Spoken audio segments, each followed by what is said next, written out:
આજે આ અમુભાઈ ચુડવાવાળા અમુભાઈ કણસાગરાની વાડીએ મગફળી સાફ કરવાનું કામ ચાલુ છે એક્સપ્રેસ એગ્રો એન્જિનિયરિંગના ડિસ્ટોનરથી. તો અમુભાઈ આજે શું અનુભવ રહ્યો આ ડિસ્ટોનર મશીનથી, શું ફાયદા થયા તમને અને રિઝલ્ટ કેવું છે એ વિશે થોડી માહિતી આપશો? આમાં પહેલાં તો મજૂરીનો ખર્ચો હાવ બચી ગયો. બરાબર. ને બીજા નંબરમાં આની એવરેજ સારી ને કામ ચોખ્ખું. શું કહેવાય રિઝલ્ટ 100% કહેવાય? હા, રિઝલ્ટ 100%. કોક ડાકરું આવે બાકી એ ડાખરું મોટું જે વજન વાળું હશે એ મગફળી ભેગું પડે વીણી લેવાનું. મગફળી થળિયાવાળું ડાકરું આવે. ધૂળમાં ડોડું આવે કે ડોડવામાં ધૂળ આવે? નહીં, હાવ કાકરી તો નામે ગમે નહીં. કેટલા વાગે આજે ચાલુ કર્યું હતું? 8:15. 8:15 ચાલુ કર્યું. અને કેટલા વીઘાનો માલ હતો આ મગફળી? આ 15 વીઘા. 15 વીઘાનો. 15 વીઘા. બરાબર. અંદાજિત કેટલી ગુણી હશે? અંદાજે 170 થી 80 180 ગુણી. આપણે 85 થઈ જાય. બરાબર છે. વીણવાની બધી.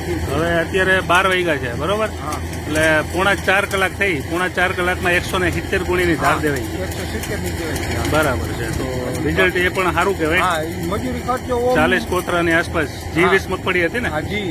બરાબર છે. એટલે કામ બહુ સારું કહેવાય.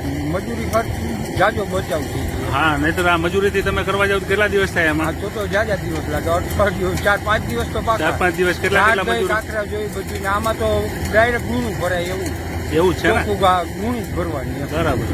સરસ. એટલે ના, આ કામ બહુ સરસ છે. ને આવડું આજ મેલાય એમ. ખેડૂત મિત્રોને શું કહો છો એક્સપ્રેસ એગ્રો એન્જિનિયરિંગના ડિસ્ટોનર વિશે?